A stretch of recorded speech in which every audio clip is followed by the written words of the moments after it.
Hello, my friends. I'm Dr. Mira, a urologist and men's health specialist with 5 years of clinical experience.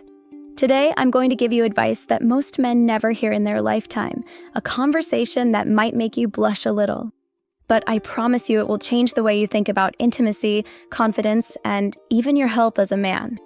Before we dive in, do me a quick favor. Hit that like button, subscribe to the channel, and tell me in the comments where you're watching from. I love knowing how far this community reaches, whether it's a busy city apartment, a quiet retirement town, or somewhere in between. Now, let's get into it. Here's the truth that nobody tells older men. Intimacy does not retire. Passion doesn't have an expiration date. Yet, I see too many men giving up, thinking they're too old for deeper connection, or worse, that their body is betraying them. But here's the myth we need to bust today. Problems in the bedroom are not always just age. Often they're linked to small, manageable habits, things you can change starting right now. Today, we're going to explore intimacy practices that feel taboo to discuss, but actually open the door to more trust, more pleasure, and better performance. I've spent the last 5 years as a urologist helping men just like you, men in their 50s, 60s, 70s, and beyond, reclaim confidence in their health and their intimate life. I can tell you this, the science is clear. When men understand how the body really works, the biology, the emotions, and the day-to-day reality, they make better choices. They reconnect with their partners, and they rediscover a kind of freedom many thought they had lost forever. So today, I want to break it all down into clear, practical advice you can use. Let's walk through 5 key truths and mistakes men often make about intimacy, fluids, and connection, each one building on the last. Stay with me because number 1 will surprise you the most.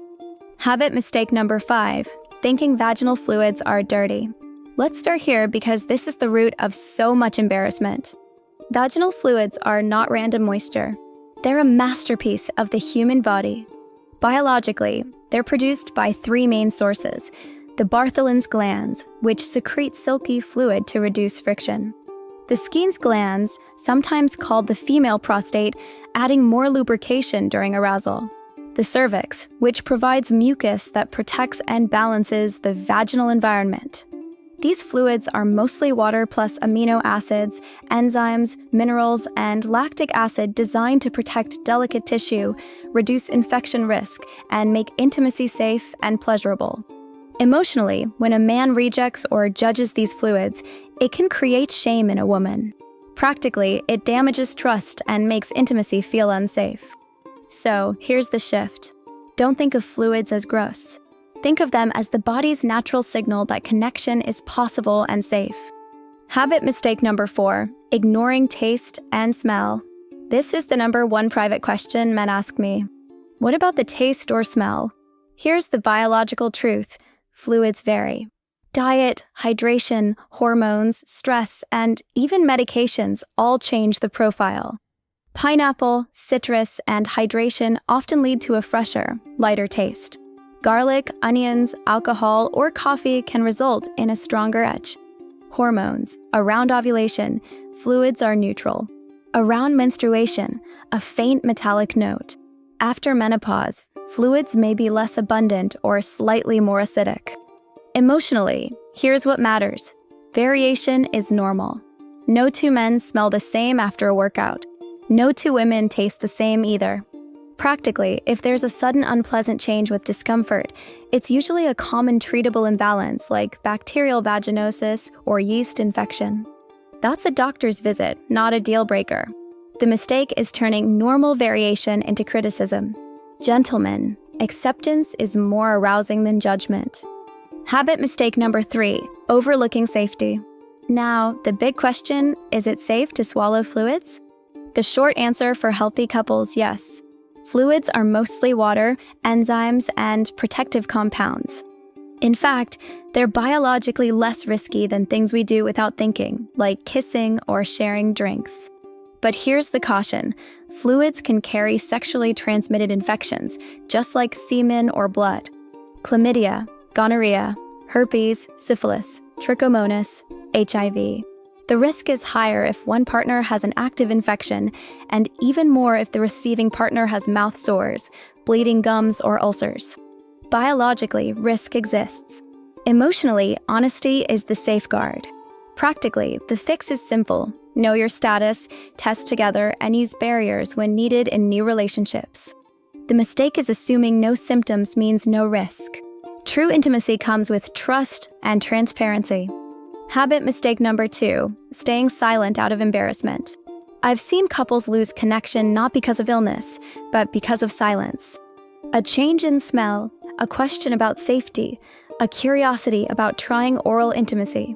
Left unspoken, it grows into shame. Biologically, the body is always changing. After menopause, after illness, even after a change in diet, fluids change too.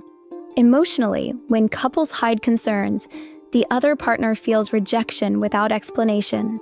Practically, small issues go untreated, intimacy becomes awkward, and partners pull away.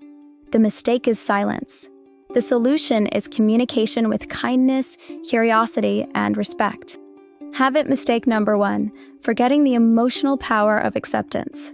This, my friends, is the most powerful lesson.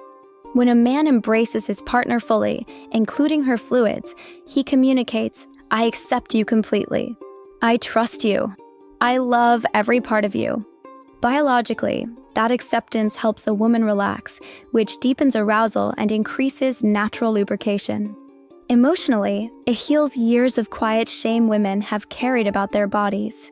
Practically, it makes intimacy joyful, playful, and fear-free.